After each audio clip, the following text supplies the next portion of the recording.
वेळ पूर्वसंचिताचा. हे real meditation आहे. हे रिअल मेडिटेशन संतांनी सांगून ठेवलेलं आहे, पण आपल्याला ते समजत नाही. इगतपुरीच्या केंद्रामध्ये एक पूर्वेकडील देशांमधला एक भिक्खू होता. ज्या भिक्खूला तिथे राहायला कायमस्वरूपी गुरुजींनी एक खोली दिलेली होती आणि असं सांगितलं जात होतं की तो भिक्खू आत्मज्ञानी आहे. आम्ही त्या भिक्खूला भेटायला गेलो होतो आणि त्या भिक्खूंशी आम्ही जरा साधनेबाबत चर्चा केली. तेव्हा त्या भिक्खूने सांगितलं की एकदम सोपी गोष्ट मी तुम्हाला सांगतो म्हणे, तेवढं करा. काय करा?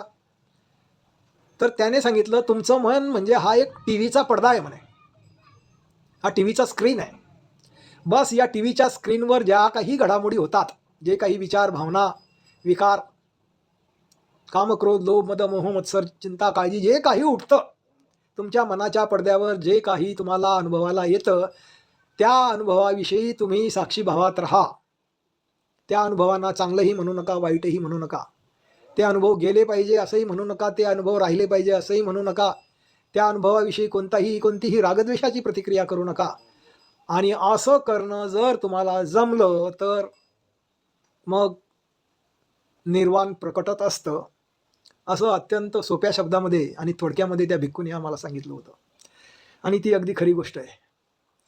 तर हे सगळं असं कृष्णमूर्तीही सांगतात. कृष्णमूर्ती याला कम्प्लीट डिझोल्युशन ऑफ कॉन्शियसनेस म्हणतात, एंडिंग ऑफ ऑल एक्सपिरियन्सेस म्हणतात, ज्याला माऊली ठाईचं मुराला अनुभव असं म्हणतं, किंवा कापुराची ज्योती, कापुराची वातीन उजळली ज्योती, ठाईच समाप्ती झाली जैसी, असं माऊलीचं वचन आहे. तुकाराम महाराज आपुले मरण पाहिले म्या डोळा, मरण माझे मरून गेले, आणि अनुरैनु या थोकडा तुका आकाशा एवढा, असं सहजपणे बोलून जातात.